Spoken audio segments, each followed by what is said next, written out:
तर मित्रांनो, आम्ही जेव्हा 2000 साली MBBSचं शिक्षण सुरू केलं त्यावेळी मधुमेह टाईप 2 डायबिटीज हा युजली आमच्या पुस्तकातच लिहिलं जायचं की जास्त करून 40 वर्षाच्या नंतर सुरू होणारा आजार आणि वयाच्या लवकर सुरू होणारा आजार, लहान वयात सुरू होणारा आजार म्हणजे टाईप 1 डायबिटीज असं म्हणलं जायचं.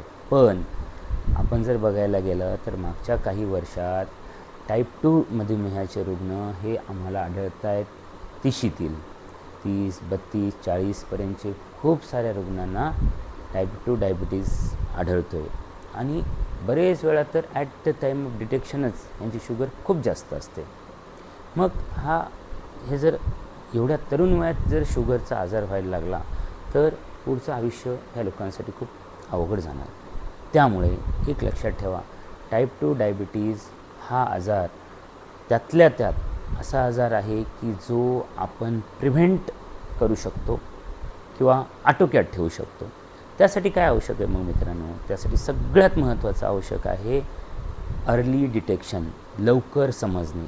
ज्या कुणाचा डायबिटीजचा आजार पहिल्या काही वर्षात जर त्यांनी डिटेक्ट केला तर कारण टाईप 2 डायबिटीजचा आजार हा होतो इन्सुलिन रेझिस्टन्समुळे. म्हणजे जे इन्सुलिन तयार करतं पॅनक्रियास ते शरीराच्या मांसपेशीवर व्यवस्थित काम करू शकत नाही, कारण त्याचं रिसेप्टर्स वीक झालेले असतात. तर मग ही इन्सुलिन रेझिस्टन्स वाढण्याची मुख्य कारणं काय असतात? तर मुख्य कारणं आहेत ही आपली चुकीची जीवनशैली. आपण तासनतास बसून आहोत. आपलं शरीर बनलं आहे चलण्या फिरण्यासाठी, पळण्यासाठी, आणि आपण दिवस बसून काम करायलेलो आहोत. त्यानंतर बघायला गेलं तर तरुण वयात एक्झरसाईजचा खूप जास्त अभाव आहे, व्यायामाचा अभाव आहे. तरुण पिढी सातत्यानं धावपळीचं जीवन जगत आहे. बऱ्याचशा अडचणींना सामना करावा लागत आहे. कंटिन्यू असलेला ताणतणाव आहे. त्यानंतर एक आता नवीन ताणतणाव सुरू झाला आहे लोकांच्या जीवनात, ते म्हणजे मोबाईल आणि सोशल मीडिया. त्यामुळं होणारा निगेटिव्हिटी. आपण बघायला गेलं तर बातम्यामध्ये पण दिवसभर लावून बघितलं तर आपल्याला निगेटिव्ह न्यूज किंवा काहीतरी हे झालं ते झालं, इथं कोणीतरी वारलं, इथं भूकंप झाला, ह्याने असं केलं, ह्याने मर्डर केला, ह्या अशाच न्यूज आपण कंटिन्यू ऐकतो आहे. आणि त्यामुळं वाढतं आहे ते आपल्या शरीरातील कॉर्टिसॉल्स, ॲड्रिनालिन आणि कॅटेकोलामाइन्स वाढल्यामुळे आपलं शरीर सातत्यानं एका तणावाखाली राहत आहे.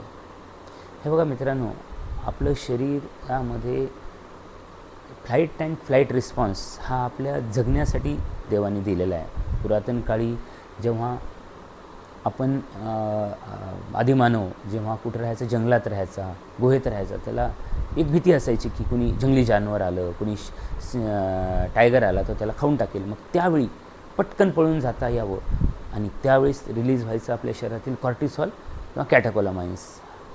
आणि हा स्ट्रेस असायचा अचानक तात्पुरत्या स्वरूपात, जो की सर्वायवलसाठी गरजेचा होता, आपल्या जगण्यासाठी आवश्यक होता.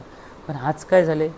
आज हा सततचा स्ट्रेस आहे की आता त्यावेळी जे कॉर्टिसॉल आणि कॅटेकोलामाइन्स टायगर असल्यावर रिलीज व्हायचे, ते आता अक्षरशः साध्या तुमच्या ईमेलनी किंवा व्हॉट्सॲपच्या एखाद्या मेसेजनी किंवा फेसबुकच्या एखाद्या पोस्टनी रिलीज व्हायला लागले. आणि तेवढंच कंटिन्यू शरीरात हे वाढलेलं कॉर्टिसॉल, जे की तुमच्या शरीरासाठी जुन्या काळामध्ये प्रोटेक्शनचं काम करत होतं, तेच आता तुमच्या शरीरासाठी धोका निर्माण करत आहे. कारण वाढलेलं कॉर्टिसॉल वाढलेला स्ट्रेस तयार करतो. वाढलेलं कॉर्टिसॉल, वाढलेले कॅटेकोलामाइन्स हा तुमच्या हार्टला ओव्हरवर्क करायला लावतात, तुमचा BP वाढवतात, तुमचं चरबी वाढायला लागते, पोटावरची चरबी वाढायला लागते, वजन वाढायला लागतं आणि मग होतो तरुण वयातच डायबिटीजचा आजार.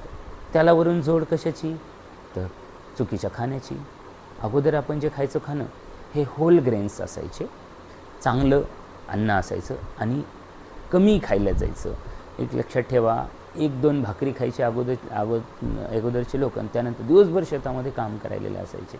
नंतर कुठं भूक लागल्यानंतर परत दुपारचं जेवण करायचे. आज तसं होत नाही आहे. आपण भूक लागू नाही तर न लागो, आपण सकाळी जेवतो, दुपारी जेवतो, परत रात्री जेवतो. आणि आपण काय जेवतो तर पूर्ण कार्बोहायड्रेट, भात, भाकर किंवा चपाती. मग काय होणार? जितकी लागते त्यापेक्षा जास्त कॅलरीज आपण घेतो, ते शरीरात जमा होत आहेत.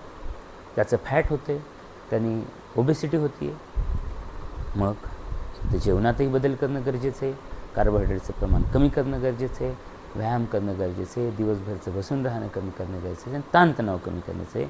हे जर केलं तरच मधुमेहाचं प्रमाण आपल्या देशातून कमी होऊ शकतं आणि त्यासोबतच होणारा हृदयविकाराचा धोका, पॅरालिसिसचा धोका आणि इतर बरेचसे फॅटी लिव्हरचा धोका हे सुद्धा आपण कमी करू शकतो. आपण ह्या आजारांवर मात करू शकतो. त्यासाठी आवश्यक आहे आपल्या जीवनशैलीत बदल. तर एकच गोष्ट आहे, हे बघा लक्षात ठेवा, मला बरेचसे शुगरचे रुग्ण डिटेक्ट झाला की म्हणतात सर गोळ्या द्या, ट्रीटमेंट द्या. पण एक लक्षात ठेवा, आमचं जे गॉड आहे, God father book, best book आम्ही म्हणतो, हॅरिसन्स प्रिन्सिपल्स ऑफ इंटरनल मेडिसिन, त्यामध्ये सुद्धा मधुमेहाची पहिली ट्रीटमेंट, पहिली पायरी आहे मेडिकल न्यूट्रिशन थेरपी, म्हणजे खाण्यापिण्यामधील बदल, आणि दुसरं आहे एक्झरसाइज, आणि त्यानंतरच कंट्रोल नाही झाला तर मग येते ते आपलं औषधं.